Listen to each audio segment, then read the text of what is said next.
Hi everybody, hope you're doing marvelously well. I have something really exciting. There's a company called Audio Test Kitchen.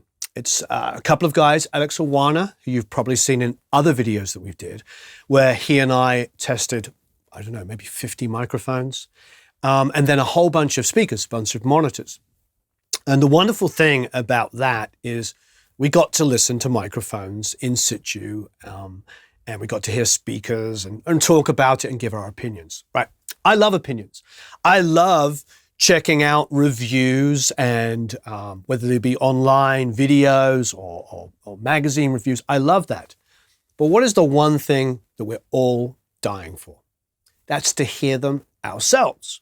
Well, Audio Test Kitchen are going to change the industry completely. This is an amazing idea.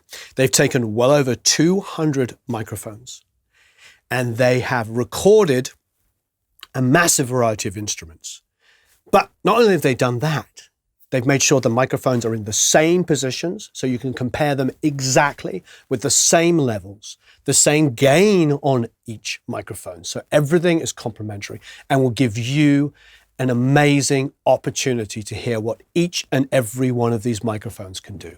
All in the comfort of wherever the heck you're sitting. You're now going to be able to go and listen to all of these microphones and compare them. So this gives you the opportunity to really see what these microphones can do. It is 100% completely unbiased. They have no agenda here except for this, to give you the power, to empower you as a user of these microphones. We are now going to be able to compare these. I love this idea. I also love all of the manufacturers that joined in on this. It is absolutely amazing that all of these manufacturers put their egos and anything aside and just let Alex and Ian do this. So the following video is going to show you the process and talk a little bit about the software and how you can go online and do this. But this is the best thing. For the next 60 days, that's 60 days, we in the Produce Like a Pro community get an exclusive chance to do this. So for 2 months before it's open to the rest of the public, you're going to be able to do this. Go to audiotestkitchen.com and enter the code Listen Like a Pro. That's right, audiotestkitchen.com. Listen Like a Pro, and you're going to get exclusive 60-day access to this. This is a really powerful tool. Thank you ever so much. audiotestkitchen.com. Enter the code Listen Like a Pro.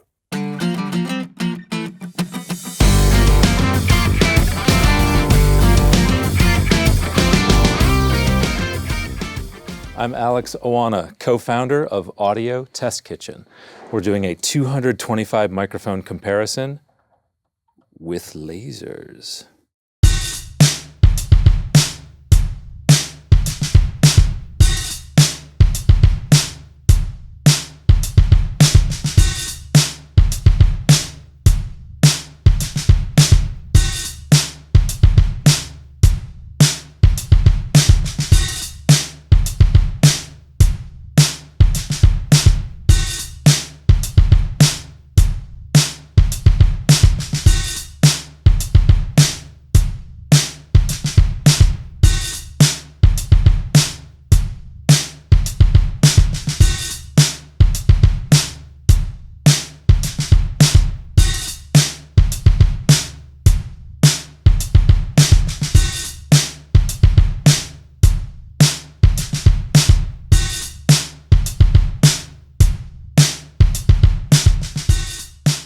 Alex Oana, how are you? Warren Huart, great to see you. Good to see you too. This is, well, my second incarnation, but the third incarnation of this project. Yeah.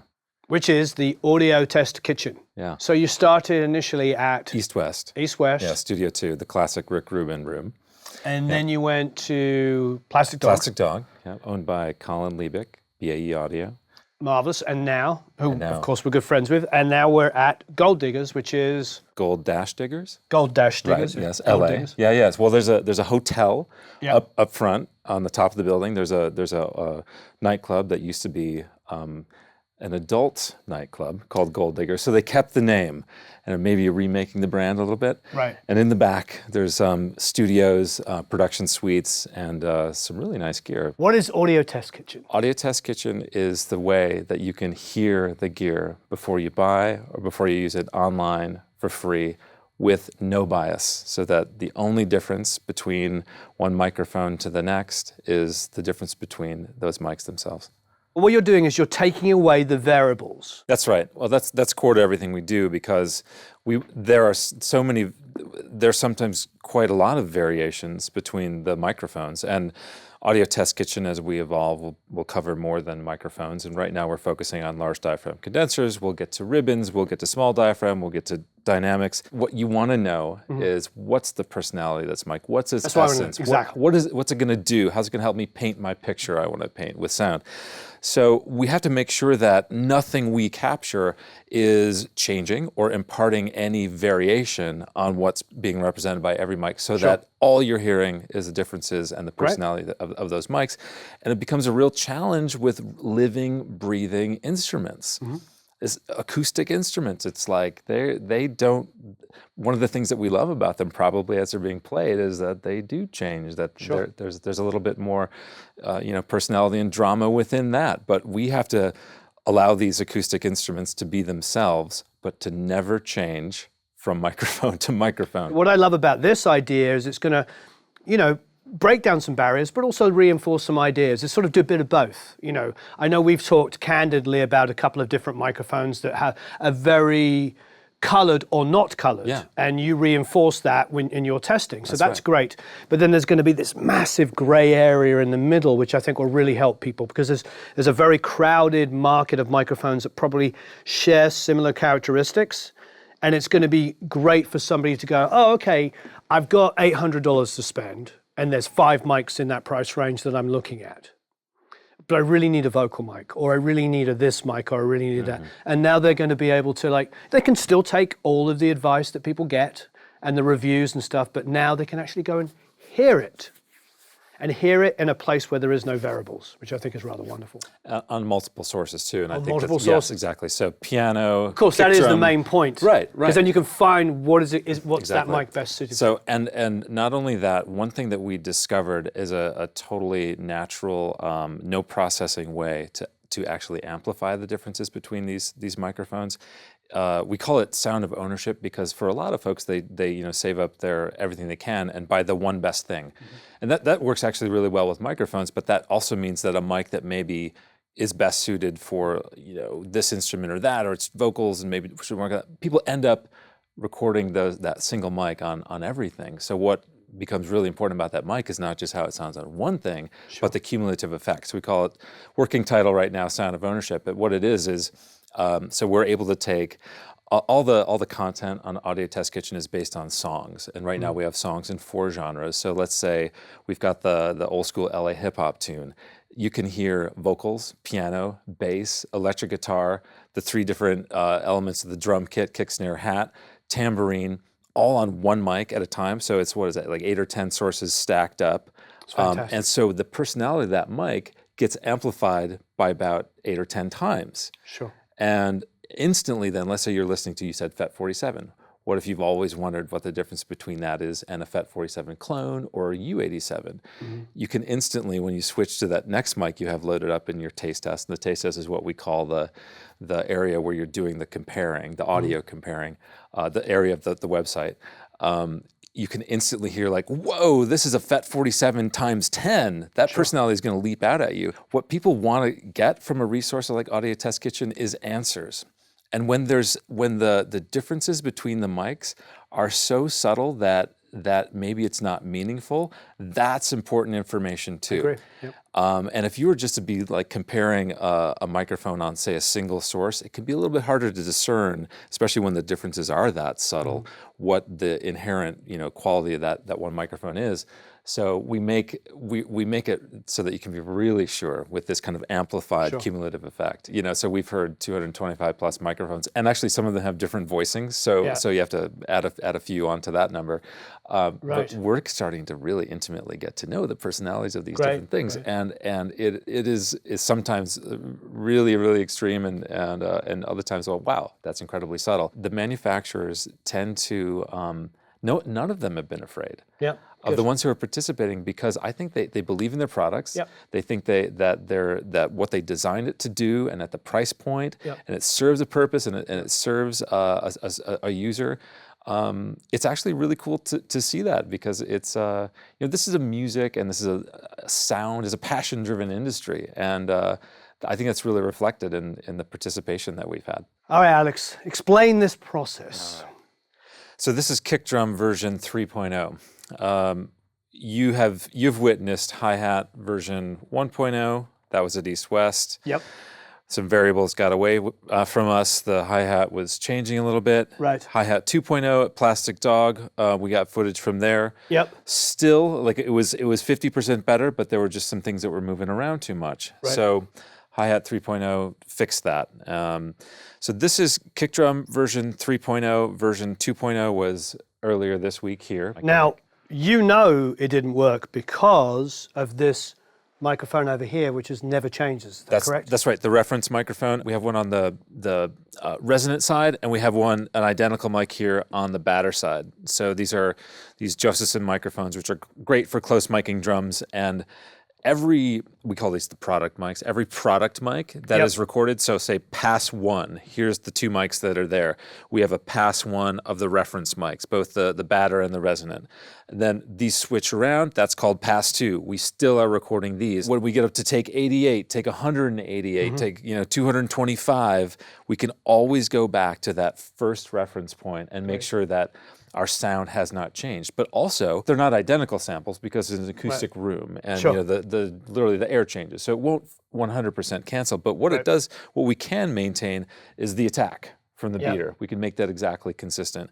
We can make sure that the pitch of this head is exactly consistent. The pitch of the batter head's consistent. The placement of this microphone, the height, the depth, the angle, same with that one. So those are the variables that we control. So the details are, you got the Josephson, wow, if I can only say that. Those microphones are keeping it real, making sure the kick drum is responding in the same way and is tuned the same way. That's right. Now you've got these lasers set up here, making sure that the capsules, not just the microphone, but the actual capsule is in the same place. So the capsule is going to be the same distance away for each microphone. Now we all know each microphone is going to have a different proximity effect. That's right. So that is going to be part of the variable, but you're putting these in two different positions. You're flipping these out. That's right. So that makes perfect sense to me. So you're going to hear what it sounds like as an accent mic and then as a close mic. One of the things that's great is you're keeping the capsules of both at the same height. That's right. So that facilitates our speed in getting through the 225 microphones, even though it does take several days to do that. So the fact that this one is at the same height as this one, it just allows us to swap the stands. We reset the mic pre-gain, which incidentally, that's happening with this really cool Grace Dante bass system here. So the Grace, not only is it very representational of just what the microphones are putting out, it's not really adding anything, it's not taking anything away, just very true, but also it's a bit like Switzerland because of all the different people in the industry with different opinions. People can agree Grace is great. It's very, very neutral.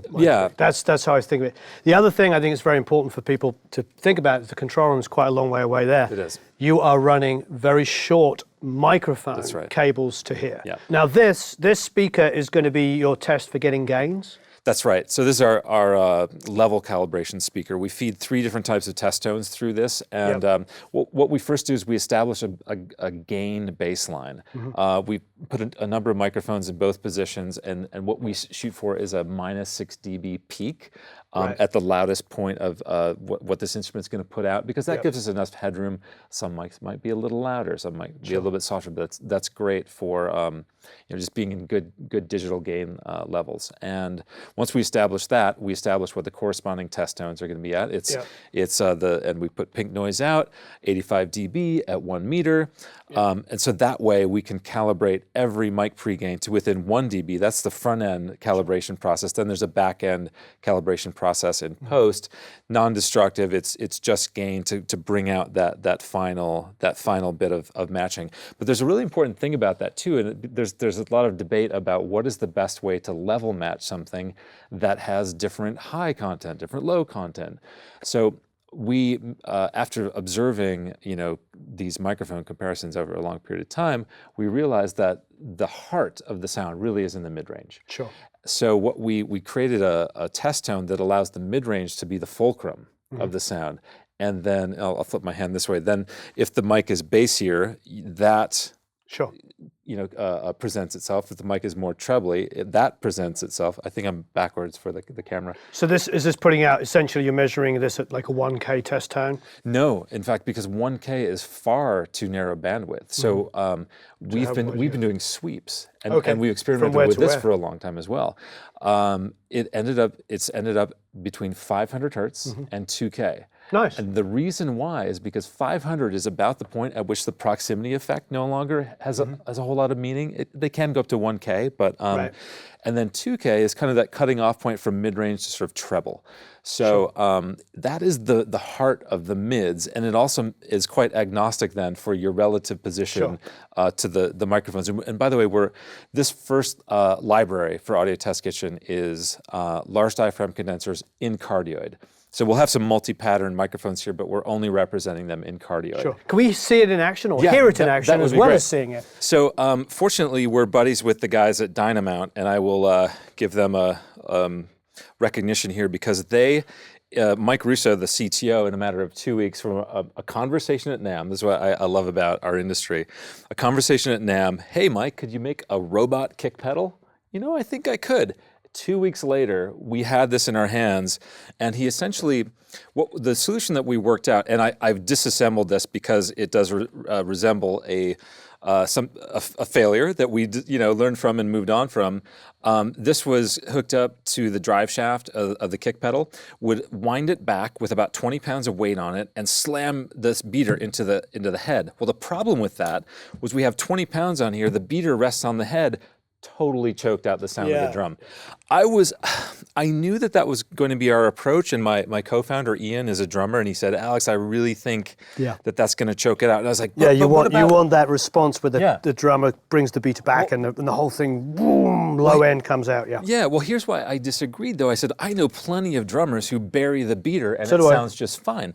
But here's the difference, and we learned a lot about the differences between the physics of a human foot and a beater with a bunch of weight on it. So it just doesn't get as fast as a human foot going pow. Yeah. And so even if a human foot buried that beater in there, when you have 20 pounds of just resting on it, it really choked off the drum. So we got to thinking, what would possibly represent more, what would get us more speed? And just kind of in playing around with this, I realized that this Pearl pedal had already built in exactly what we needed. This is the spring. And what I'm endeavoring to do now, it's got quite a lot of tension on it. I'm hooking it back around the beater. And now you can see it's pulled the beater back to a new resting place. That's like a drummer releasing. Yep. So that was step one. We potentially have a way for this kick pedal to release from the head. Yep. And the second thing we did was like, hey, what if we just pull this sucker back to a specific point that we can recreate every time, and that just happens to be when this felt hits this wing nut. Yep. And here is our solution for having absolutely consistent kick drum from take to take. Oh, wow. That's it's an exact amount of force. Yeah. It throws that beater at the head at the same speed as a drummer's foot. It releases like a drummer is supposed to, and it's absolutely silent. As a studio engineer and producer, I've been tuning drums and working with drummers for since about 25 years now, and drum tuning is one of my favorite things. So I'm definitely in my sweet spot here, and between using a tuning app on my iPhone that I place right here and going by ear and making sure that each one of these lugs and the overall tuning of the head is consistent, both on the batter side and the resonance side, and then us being able to go back and check and verify that take 88, take 77, take 187 is exactly the same as take 1, we're able to maintain absolute consistency. And that has to happen across all instruments we record for Audio Test Kitchen, whether we're talking about a kick or a hi-hat or a snare. And so after we're done with kick drum, the next will be snare. We'll have 2 mic positions, a close one, and then more of a room sound. Have you figured out how you're going to do that? That actually does work really well with the perk. Okay. It's not quite as full velocity as a drummer, say, doing a rim shot. It doesn't do rim shots, but you can record a really expressive snare drum performance. Sure. I think if I had a choice between a rim shot and hearing the center of the drum being hit, I'm going to go with the center of the drum. That's cool, yeah. And we actually can find a sweet spot with this little Perk Pro, because sometimes it's just a hair off center or what have you. Yeah, but so the Perk Pro worked for hi-hat. It worked for tambourine. It just didn't quite work for kick, so we had to go to. But I like that, you know. That's the.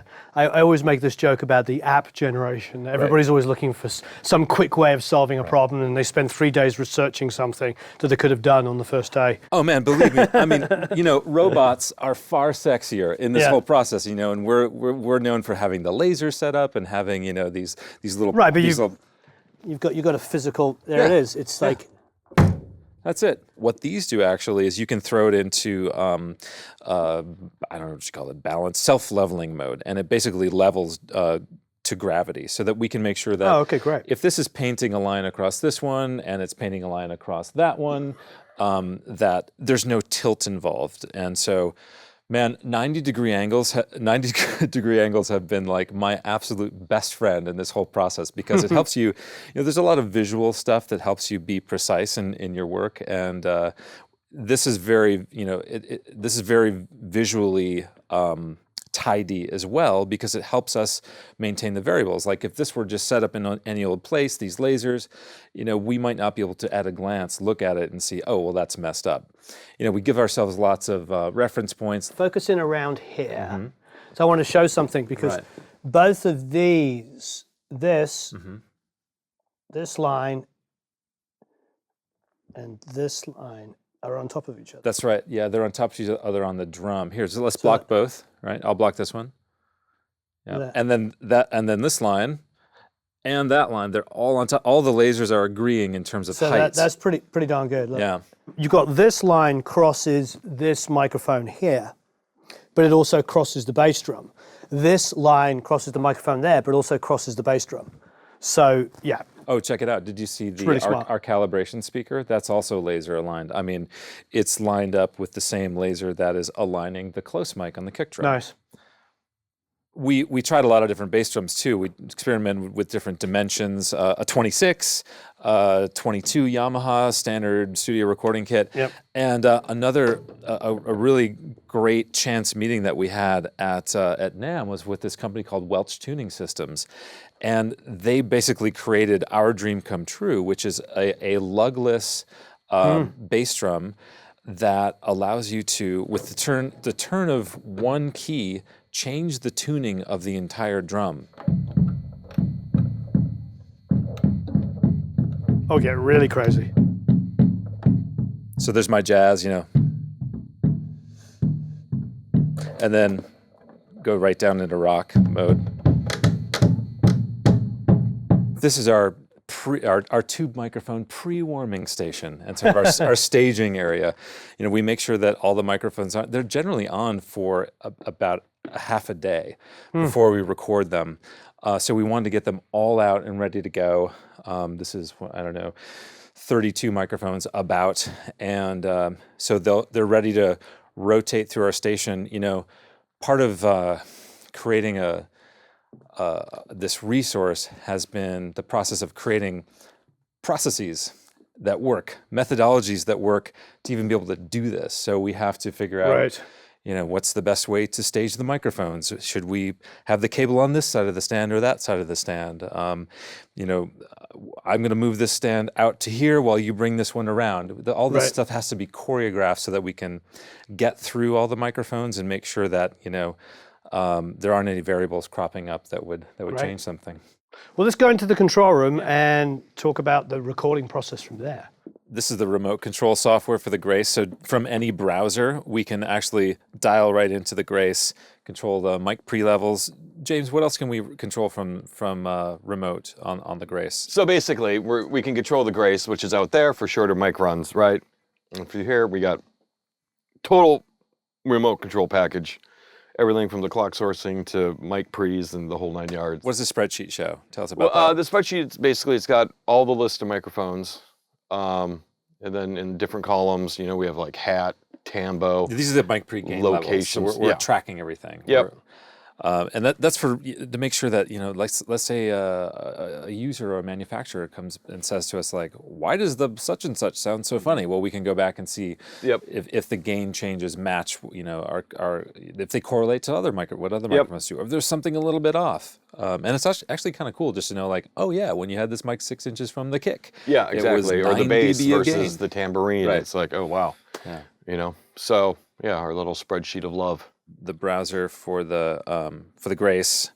So that means that for our close mic on the kick and for the room mic on the kick, and then these are what James is constantly adjusting from take to take, is making sure that the mic pre-gain levels are hitting our cal, our acoustically derived calibration level.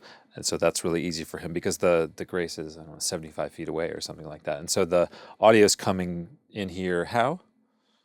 Via Dante. So mic lines into mic pre, controlling Dante Ethernet, all the way over to this fantastic piece of gear, the Focusrite Red 4, Dante in, from there into Pro Tools, and then total control with Pro Tools. And so the Red 4 is also, it's really cool that Focusrite hooked us up with this solution that we wouldn't have otherwise been able to do. Like, how do you get we're moving from studio to studio. Yep. We want to always have the Grace right next to what we're recording, short mic cable runs, and then also the Grace's A to D is really nice. Yes. So that allows us to take a very flexible digital signal, get it into Pro Tools, have monitoring, and have that be a variable that just doesn't vary. Yep. So, I mean, James, you mix on ProAx a lot yourself, I do. Right? Yeah, I love them. And I've done a lot of mixing on the ATC, so the monitoring environment here at Gold Diggers is really familiar to us. Awesome. So far for this first library, we've been bringing our Audeze LCDXs with us, and that's a nice consistent reference as well.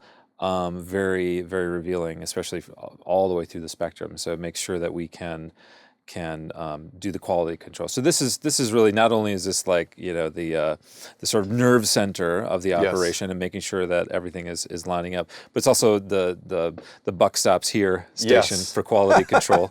Well, that's a lot of fun. I'm glad you think so, because it's been a lot of work. For me, this is going to be a companion piece to whatever way you come in. So you can come in through one of mine or other people's videos where it's very all about the art and throw the mic up and try some ideas out, or you can come to it from a Sound on Sound or Mix Magazine review where they're being very critical about dBs and frequency responses and proximities and polar patterns and all this stuff. Whichever direction you come in, whether it be through the technical or through the art, there's no variables. So you can sit there and you can make up your own mind, and there's no opinions. It's there for you to make your own opinion, and that's really huge. Yeah, there's a huge information gap, and we wanted to fill that with something that it ended up taking quite a lot more than we even ever thought it would to do all these products 3 studios. justice. Yeah. Well, and people need different types of information to make really great decisions. Yeah. You know, they need the friends of their the opinions of their trusted friends and colleagues and people that they hold in high esteem. Yeah. And, you know, one of the things that we put out that actually incorporated into the website was like, what in the end does any of this mean and matter? Like this mic versus that mic.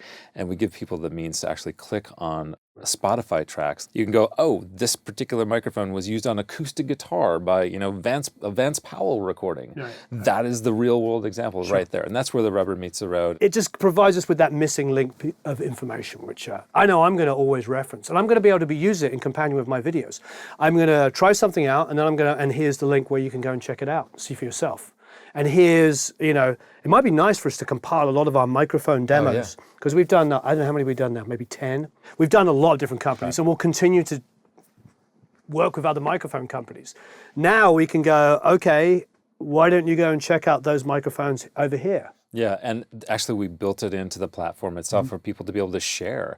Right. There's a share button in the upper right-hand corner of audiotestkitchen.com that lets you, let's say you're doing a vocal mic shootout and you're like, I think these are my favorites. And you could actually share that to some friends. You can email it, you can post it on Facebook, and you can say like, would you help me validate my choices?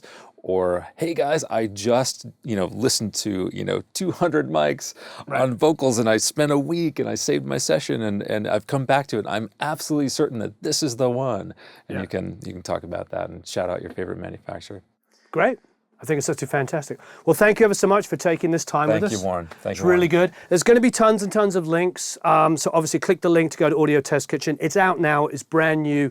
It's a really wonderful opportunity for you to actually hear everything we're talking about here. Of course, leave a bunch of comments and questions below. Maybe I'll throw you under the bus. One of the things that we're absolutely going to do is be totally transparent about this entire process, and we, this is for the community, and we're just people in the community trying to make something good for the community. So the comments are the community, and I'm happy to be there. All right, you heard it here.